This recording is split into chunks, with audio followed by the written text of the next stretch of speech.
Kenangan masa lalu. Cilacap, sebuah desa kecil yang terletak di pesisir selatan Jawa Tengah, memiliki suasana yang tenang dan damai.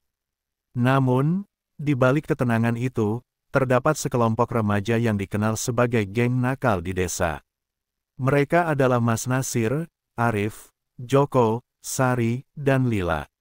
5 sahabat yang tumbuh bersama, menjalani hari-hari penuh keceriaan dan kenakalan khas remaja. Mas Nasir, yang menjadi narator cerita ini, mengingat dengan jelas bagaimana mereka menghabiskan waktu bersama. Dari bermain bola di lapangan hingga bersepeda mengelilingi desa, mereka tak pernah lelah mencari petualangan. Namun, yang paling mereka sukai adalah mencuri buah-buahan dari kebun tetangga, terutama dari kebun Pak Bejo, seorang pedagang tua yang terkenal di desa. Suatu sore, saat mereka bersembunyi di balik semak-semak, mereka melihat Pak Bejo melakukan sesuatu yang aneh. Dia tampak berdiri di halaman rumahnya, mengatur lilin-lilin dan dupa dengan hati-hati. Mas Nasir, yang selalu penasaran, memutuskan untuk mendekat bersama teman-temannya. Mereka bersembunyi di balik dinding, menyaksikan setiap gerakan Pak Bejo dengan penuh rasa ingin tahu. Pak Bejo kemudian mulai memanggil burung gagak dari pedagang burung yang dikenal di desa. Suaranya tegas dan penuh keyakinan, seolah ada kekuatan yang mengalir dari dalam dirinya. Setiap kali dia memanggil, sekelompok burung gagak datang dengan cepat, seakan mengerti apa yang diinginkan. Mas Nasir dan teman-temannya terpesona sekaligus ketakutan. Mereka tidak pernah melihat hal seperti ini sebelumnya. Malam itu, setelah kembali ke rumah, Mas Nasir tidak bisa tidur. Pikiran tentang ritual yang dilihatnya terus membayangi. Dia bertanya-tanya apa yang sebenarnya dilakukan Pak Bejo. Rasa ingin tahunya semakin meningkat ketika dia mendengar desas-desus di antara penduduk desa. Beberapa orang mulai berbicara tentang keanehan yang terjadi di sekitar warung Pak Bejo. Mereka mengatakan bahwa setelah malam ritual, selalu saja ada kecelakaan atau kejadian buruk yang menimpa orang-orang di sekitarnya. Hari-hari berlalu, dan rasa penasaran Mas Nasir dan teman-temannya semakin dalam. Mereka mulai mengamati warung Pak Bejo setiap malam.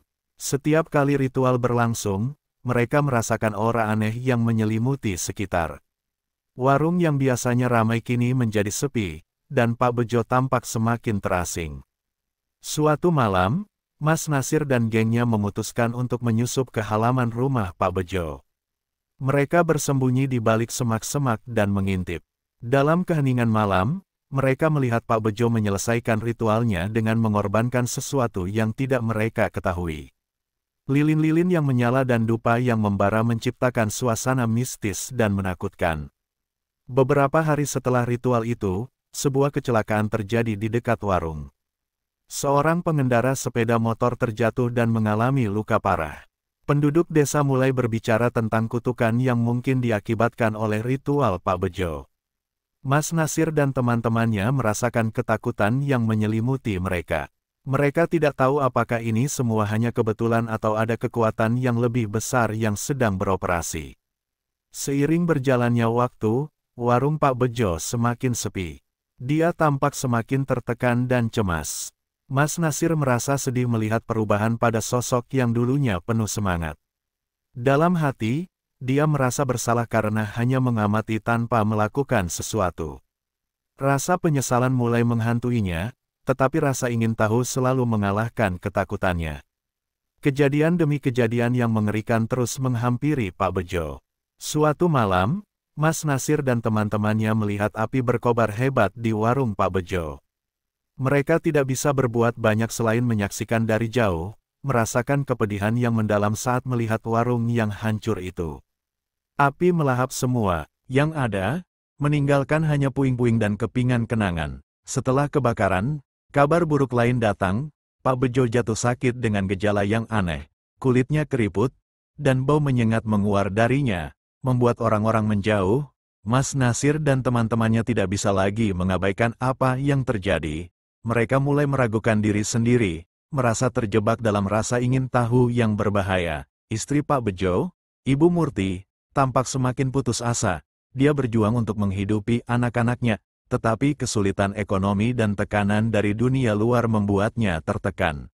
Mas Nasir merasa kasihan padanya, tetapi dia juga merasakan ketakutan yang mendalam akan apa yang mungkin terjadi selanjutnya. Keterpurukan. Setelah kebakaran yang menghanguskan warung Pak Bejo, suasana di desa Cilacap berubah drastis. Rasa duka dan ketakutan menyelimuti setiap sudut kampung. Mas Nasir dan teman-temannya merasa seolah dunia mereka terguncang. Warung yang menjadi tempat berkumpul dan berinteraksi kini tinggal kenangan, dan Pak Bejo, sosok yang selama ini mereka anggap remeh, tiba-tiba menjadi pusat perhatian. Pak Bejo yang sebelumnya dikenal sebagai pedagang yang ramah, kini tampak menyedihkan. Kesehatannya terus menurun, dan desas-desus pun beredar di kalangan warga desa.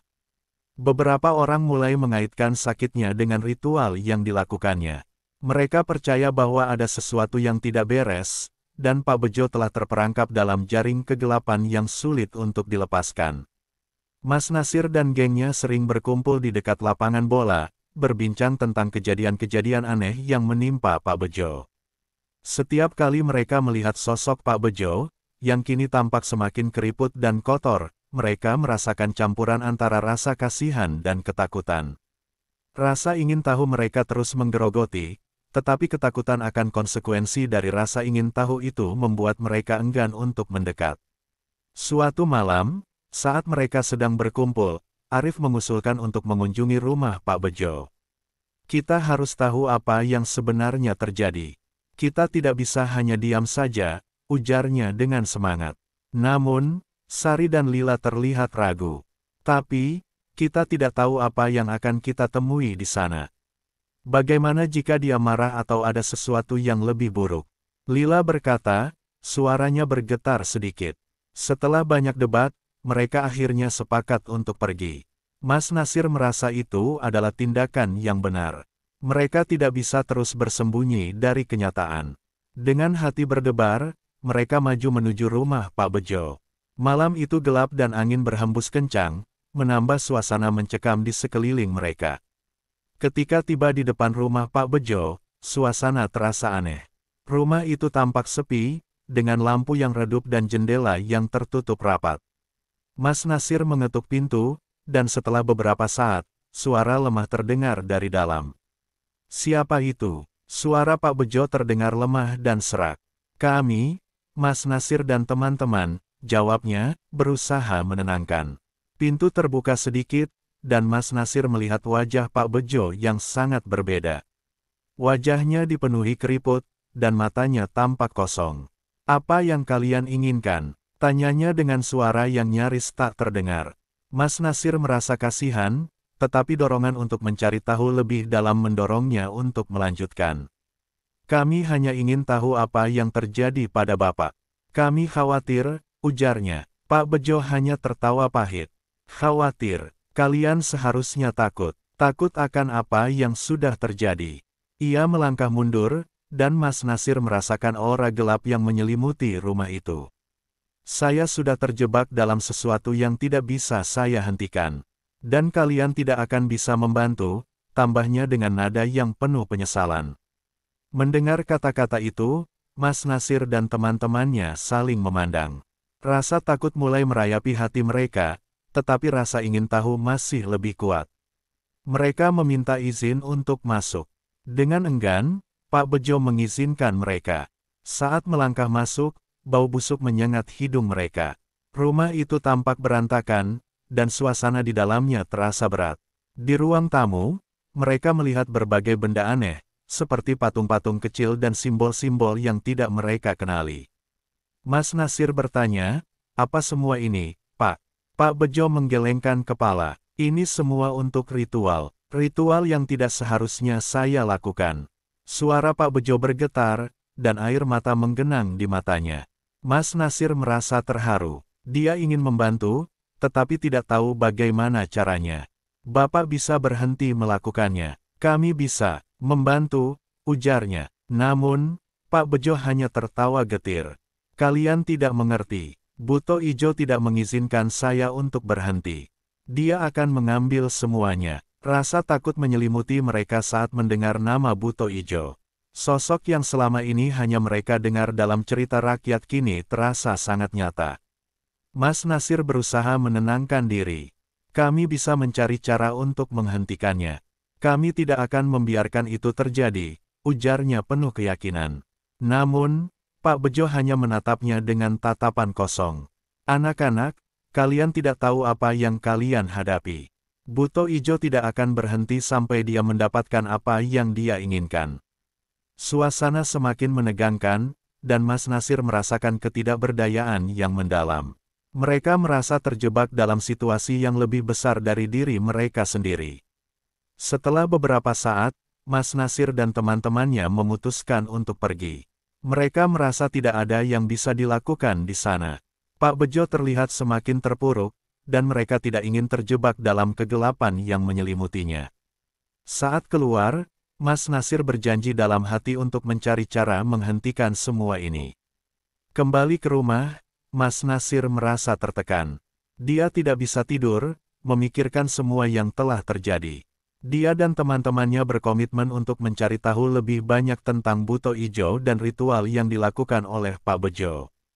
Mereka tahu bahwa mereka harus berani menghadapi kegelapan yang mengancam desa mereka. Hari-hari berikutnya, berita tentang kondisi Pak Bejo menyebar di desa. Ibu Murti, istrinya, tampak semakin putus asa. Dia berjuang untuk menghidupi anak-anak mereka, tetapi tekanan dari luar dan kehadiran Buto Ijo semakin membuatnya terpuruk. Rasa kasihan menghantui Mas Nasir dan teman-temannya, tetapi mereka tetap merasa terjebak dalam ketakutan. Sementara itu, kecelakaan demi kecelakaan terus terjadi di sekitar warung Pak Bejo. Setiap kali ada kabar buruk, Mas Nasir merasakan beban di hatinya semakin berat. Dia tahu bahwa semua ini berkaitan dengan ritual yang telah dilakukan oleh Pak Bejo. Dalam kegelapan malam, dia merasa seolah ada sesuatu yang mengawasi mereka. Keberanian dan ketakutan. Setelah beberapa hari merenungkan pertemuan mereka dengan Pak Bejo, Mas Nasir dan teman-temannya menyadari bahwa mereka tidak bisa lagi hanya mengamati dari jauh. Rasa ingin tahu mereka semakin menguat, disertai dengan rasa tanggung jawab untuk membantu Ibu Murti dan anak-anaknya. Namun, ketakutan akan Buto Ijo yang berkeliaran di desa terus menghantui mereka. Mas Nasir mengusulkan untuk mencari tahu lebih dalam tentang Buto Ijo dan ritual pesugihan yang dilakukan oleh Pak Bejo. Kita harus pergi ke orang-orang tua di desa. Mereka pasti memiliki pengetahuan tentang hal-hal seperti ini, ujarnya. Teman-temannya setuju, meskipun mereka semua merasa cemas tentang apa yang mungkin mereka temui. Pada suatu sore, mereka pergi ke rumah kakek Ahmad, seorang lelaki tua yang dikenal sebagai penjaga cerita rakyat dan legenda di desa. Kakek Ahmad selalu duduk di beranda rumahnya, dikelilingi oleh anak-anak yang mendengarkan kisah-kisah menarik. Ketika Mas Nasir dan teman-temannya tiba, kakek Ahmad menyambut mereka dengan senyuman hangat. Setelah memperkenalkan diri, Mas Nasir langsung bertanya, "Kek, kami ingin tahu tentang Buto Ijo dan ritual pesugihan. Apa yang bisa kakek ceritakan kepada kami?" Kakek Ahmad terdiam sejenak, wajahnya berubah serius. Buto Ijo adalah sosok yang sangat berbahaya. Dia adalah makhluk yang menginginkan pengorbanan untuk memberikan kekayaan. Banyak orang terjebak dalam jaringnya, dan sekali terjebak, sulit untuk lepas. Kakek Ahmad kemudian mulai bercerita tentang asal-usul Buto Ijo. Dia menjelaskan bahwa sosok ini adalah manifestasi dari keserakahan dan keinginan manusia yang tidak terpuaskan. Buto Ijo akan memasuki pikiran orang yang mencari kekayaan dengan cara yang tidak benar. Dia memberikan sesuatu yang tampak menggiurkan, tetapi pada akhirnya, merusak hidup mereka. Mendengar cerita itu, Mas Nasir dan teman-temannya merasa ngeri. Apa yang harus dilakukan untuk menghentikannya, Kek? Tanya Joko, suaranya bergetar. Kakek Ahmad menjawab, satu-satunya cara untuk menghentikannya adalah dengan menghentikan ritual tersebut. Namun, itu tidak mudah. Buto Ijo tidak akan membiarkan korbannya pergi begitu saja. Setelah mendapatkan informasi berharga, Mas Nasir dan gengnya mulai merencanakan tindakan selanjutnya. Mereka sepakat untuk kembali ke rumah Pak Bejo dan mencari cara untuk berbicara dengan Ibu Murti. Mereka merasa bahwa jika bisa mendapatkan informasi langsung dari Ibu Murti, mereka dapat menemukan cara untuk membantu. Hari berikutnya, mereka berangkat ke rumah Pak Bejo lagi. Kali ini, suasana terasa lebih mencekam. Mereka mengetuk pintu, dan setelah beberapa saat, Ibu Murti muncul dengan wajah yang terlihat lelah dan penuh kecemasan. "Ada apa, anak-anak?" tanyanya, suaranya penuh ketakutan. "Kami ingin tahu tentang apa yang terjadi dengan Bapak dan mengapa semua ini terjadi," jawab Mas Nasir dengan hati-hati. Ibu Murti terlihat ragu, tetapi kemudian mengundang mereka masuk. Di dalam, suasana terasa berat, dan bau yang tidak sedap menyengat hidung mereka. Ibu Murti mulai menceritakan kisahnya. "Setelah suami saya melakukan ritual itu, hidup kami berubah. Awalnya, kami mendapatkan beberapa keberuntungan, tetapi kemudian semuanya mulai hancur. Buto Ijo datang kepada saya dan menuntut agar saya melanjutkan ritual itu. Dia ingin saya mengorbankan sesuatu yang berharga," katanya dengan suara bergetar. Mas Nasir merasa empati mendalam terhadap Ibu Murti. "Tapi, Ibu tidak perlu melakukannya. Kami bisa membantu," ujarnya. Namun, Ibu Murti hanya menggelengkan kepala. "Kalian tidak mengerti. Buto Ijo tidak akan membiarkan saya pergi. Dia sudah mengancam anak-anak saya." Mendengar itu, Mas Nasir merasa marah dan frustasi. Dia tidak bisa membiarkan Buto Ijo terus menguasai hidup Ibu Murti dan anak-anaknya. "Kami akan mencari cara untuk menghentikannya. Kita harus melakukan sesuatu sebelum semuanya terlambat," katanya dengan penuh tekad.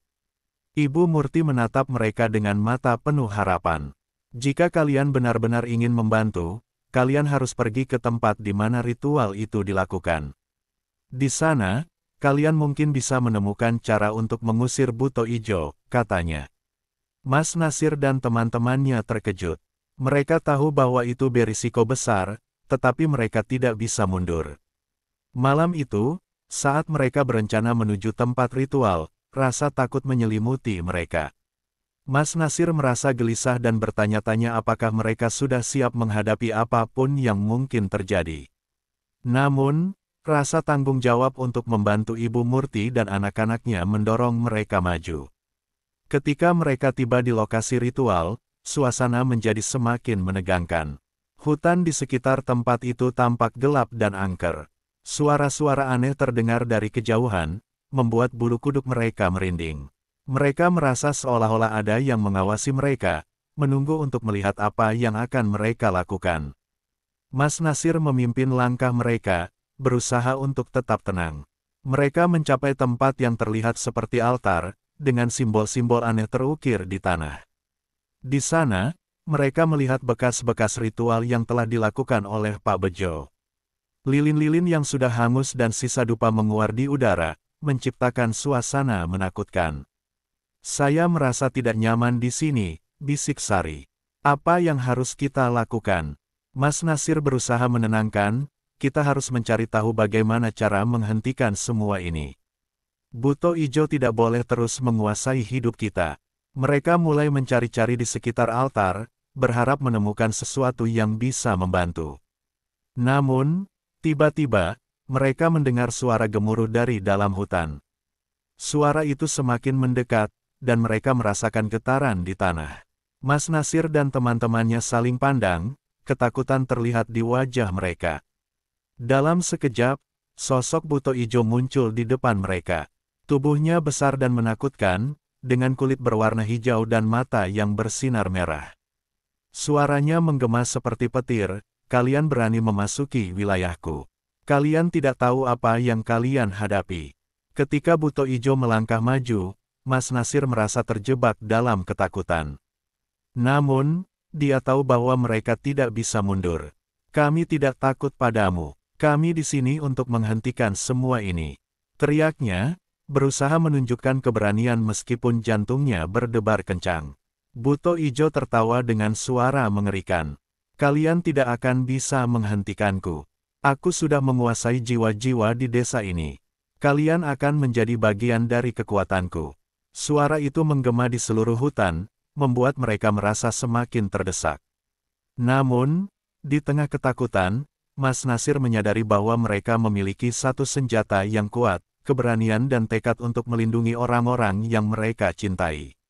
Dia mengingat nasihat kakek Ahmad tentang cara untuk menghentikan Buto Ijo. Kita harus bersatu dan menunjukkan bahwa kita lebih kuat daripada dia. Teriaknya, teman-temannya mengangguk, dan mereka berdiri berdekatan, saling menggenggam tangan. Mas Nasir mulai melafalkan mantra yang dia ingat dari cerita kakek Ahmad, berharap bisa mengusir sosok menakutkan itu. Suara mereka bersatu, dan Buto Ijo mulai terguncang, terlihat marah. Di saat-saat terakhir, Mas Nasir merasakan energi yang kuat mengalir melalui mereka. Meskipun Buto Ijo berusaha menyerang, cahaya dari keberanian mereka memancar, memberi harapan kepada semua yang terjebak dalam kegelapan. Namun, mereka tahu bahwa ini baru permulaan, dan pertarungan melawan kekuatan gelap masih jauh dari selesai. Kehilangan dan penyesalan. Setelah pertemuan yang menegangkan dengan Buto Ijo, Mas Nasir dan teman-temannya pulang dengan perasaan campur aduk. Mereka merasa berani karena telah mencoba melawan kekuatan gelap itu, tetapi di dalam hati, mereka juga merasakan ketakutan yang mendalam. Meskipun mereka berhasil mengusir Buto Ijo untuk sementara, mereka tahu bahwa ancaman itu belum sepenuhnya hilang. Keesokan harinya, suasana di desa tampak mencekam. Berita tentang penampakan Buto Ijo dengan cepat menyebar, dan penduduk desa mulai merasa khawatir. Banyak yang mulai menghindari tempat-tempat yang dianggap berhubungan dengan ritual. Ibu Murti semakin tertekan, dan Mas Nasir merasa bersalah karena mereka tidak dapat memberikan bantuan yang lebih nyata. Mas Nasir dan teman-temannya berkumpul di lapangan untuk mendiskusikan apa yang harus dilakukan selanjutnya.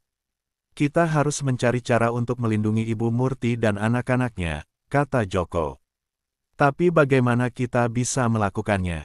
Buto Ijo pasti akan kembali, jawab Lila, suaranya penuh kekhawatiran. Mas Nasir berpikir keras. Kita harus mencari tahu lebih banyak tentang ritual yang dilakukan oleh Pak Bejo. Mungkin ada cara untuk menghentikan Buto Ijo selamanya. Mereka sepakat untuk mencari informasi lebih lanjut dari kakek Ahmad, berharap bisa menemukan solusi yang lebih permanen. Hari itu, mereka kembali ke rumah kakek Ahmad. Ketika mereka tiba, kakek Ahmad menyambut mereka dengan wajah yang serius. "Apa yang bisa aku bantu, anak-anak?" tanyanya. Mas Nasir menjelaskan tentang penampakan Buto Ijo dan usaha mereka untuk melindungi Ibu Murti. Kakek Ahmad mengangguk, kemudian mulai bercerita lebih dalam tentang pesugihan dan konsekuensinya. Pesugihan adalah jalan yang penuh risiko. Seringkali, untuk mendapatkan kekayaan, seseorang harus mengorbankan sesuatu yang sangat berharga. Dan jika ritual itu tidak dilakukan dengan benar, akan ada konsekuensi yang mengerikan. Kakek Ahmad kemudian menjelaskan bahwa Buto Ijo tidak hanya menginginkan tumbal fisik, tetapi juga kekuatan jiwa. Dia akan mencari jiwa yang rapuh, jiwa yang terjebak dalam kesedihan dan penyesalan. Itu sebabnya dia mengincar Ibu Murti. Dia tahu bahwa dia terpuruk setelah kehilangan suaminya dan terancam kehilangan anak-anaknya. Mendengar semua itu, Mas Nasir merasa semakin tertekan. Mereka tidak hanya berhadapan dengan sosok menakutkan, tetapi juga dengan ketidakberdayaan yang dirasakan oleh orang-orang yang mereka cintai. Lalu, apa yang harus kami lakukan? Bagaimana cara kami menyelamatkan Ibu Murti dan anak-anaknya? Tanya Mas Nasir dengan nada putus asa. Kakek Ahmad menghela napas. Satu-satunya cara untuk menghentikan Buto Ijo adalah dengan mengusirnya dari jiwa Ibu Murti. Kalian harus membawa Ibu Murti ke tempat di mana ritual itu dilakukan dan melakukan ritual pembersihan. Namun, kalian harus siap menghadapi kemarahan Buto Ijo. Mas Nasir merasa beban tanggung jawab semakin berat. Kami akan melakukannya, Kek.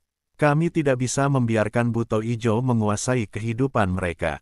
Kakek Ahmad memberikan beberapa petunjuk tentang bagaimana melakukan ritual pembersihan, dan Mas Nasir dan teman-temannya bertekad untuk melakukannya.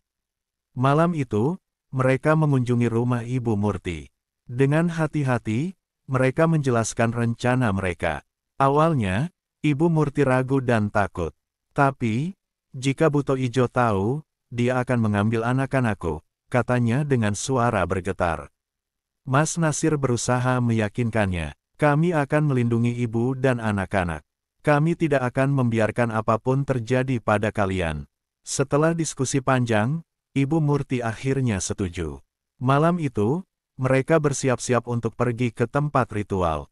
Dalam perjalanan, suasana terasa mencekam. Hutan di sekitar mereka tampak lebih gelap dari biasanya, dan suara-suara aneh mengisi udara. Mas Nasir merasa seolah ada sesuatu yang mengawasi mereka.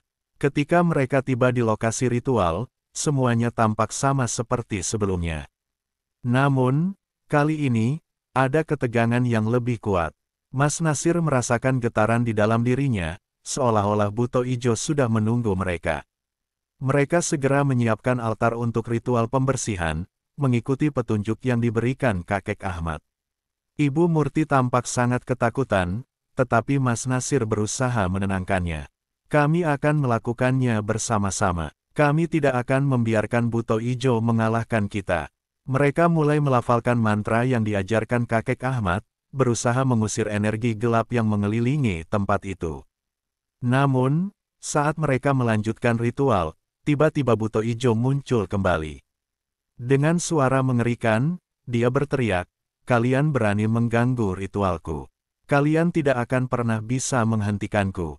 Suaranya menggema di seluruh hutan, dan Mas Nasir merasakan ketakutan yang mendalam. Buto ijo melangkah maju, menatap Ibu Murti dengan penuh kebencian. "Dia adalah milikku. Kalian tidak bisa merebutnya dariku." Mas Nasir merasakan ketidakberdayaan. Dia tahu bahwa buto ijo tidak akan membiarkan mereka pergi tanpa perlawanan. Dalam momen itu, Ibu Murti tampak terpukul.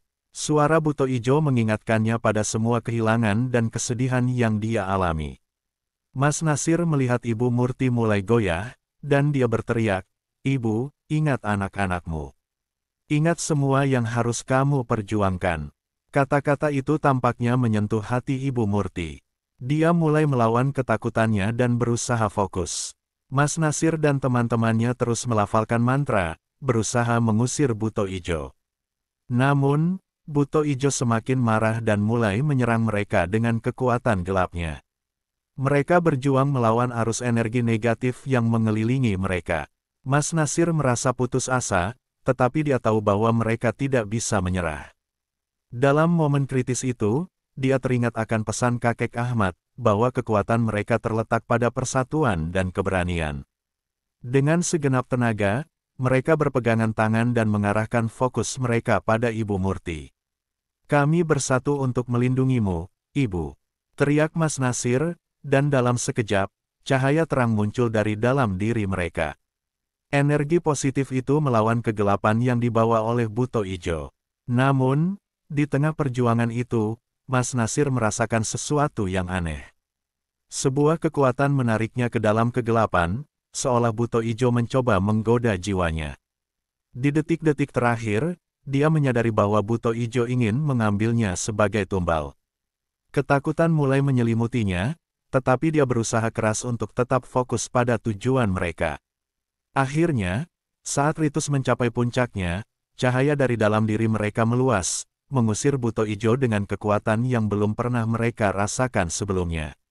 Dalam satu ledakan energi, sosok buto ijo terhempas mundur dan menghilang ke dalam kegelapan malam. Namun, saat mereka menghela napas lega, Mas Nasir menyadari bahwa tidak semuanya berakhir. Dia merasa kehilangan sesuatu yang berharga, sebuah bagian dari dirinya. Dalam perjalanan pulang, rasa penyesalan mulai menghantuinya. Dia merasa seolah dia telah mengorbankan sesuatu yang lebih dalam dari sekadar fisik. Ketika mereka kembali ke desa, suasana terasa hampa. Meskipun mereka berhasil mengusir buto ijo, ada rasa kehilangan yang menyentuh hati mereka.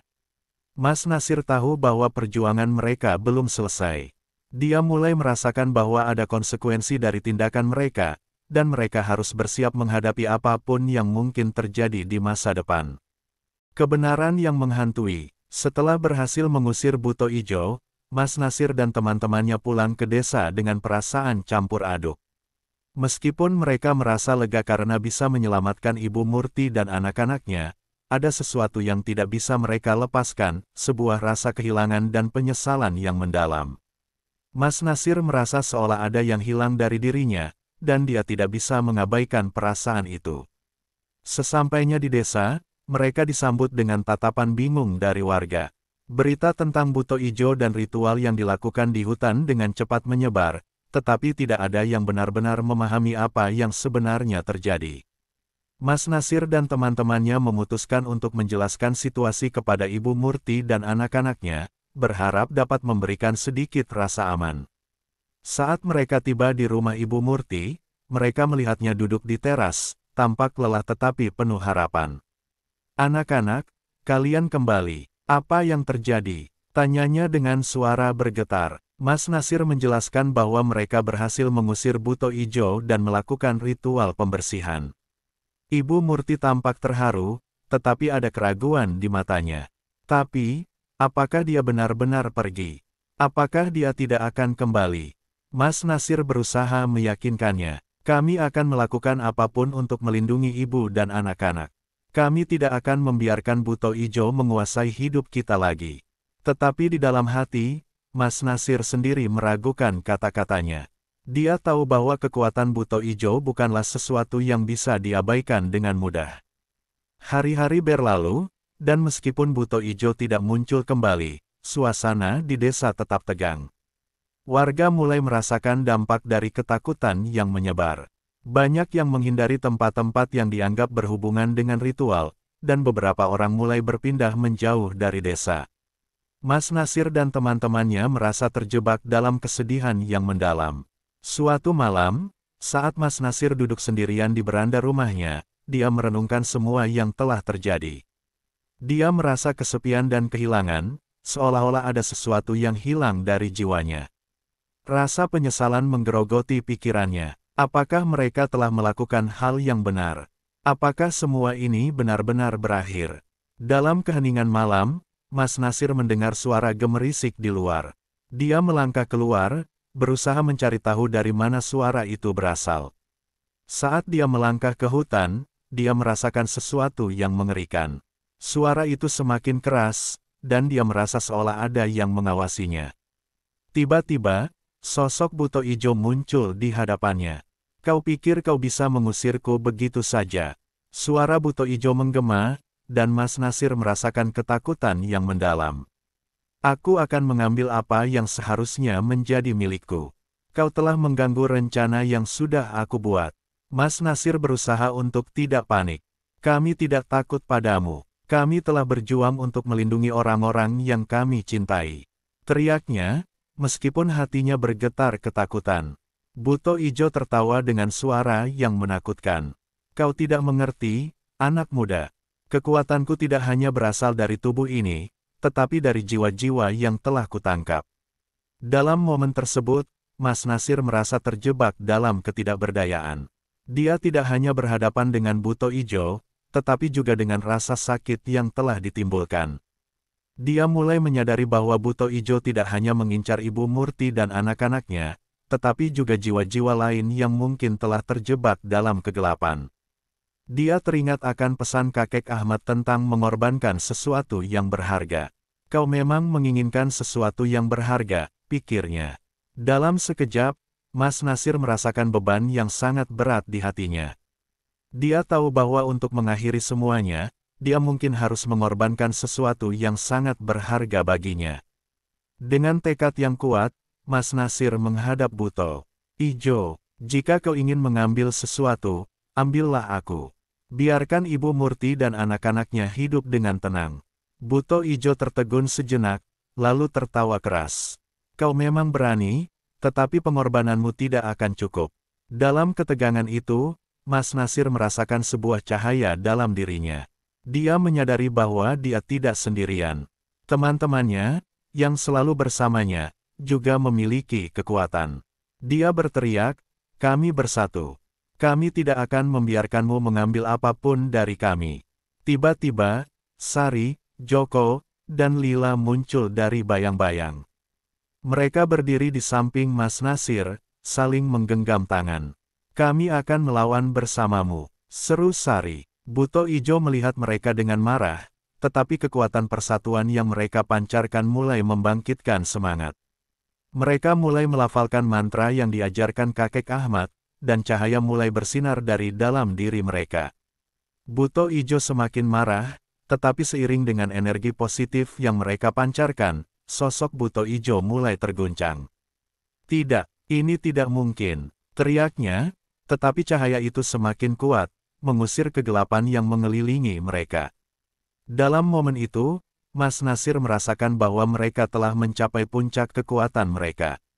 Buto Ijo berusaha melawan, tetapi cahaya itu terus menyinari, menembus kegelapan.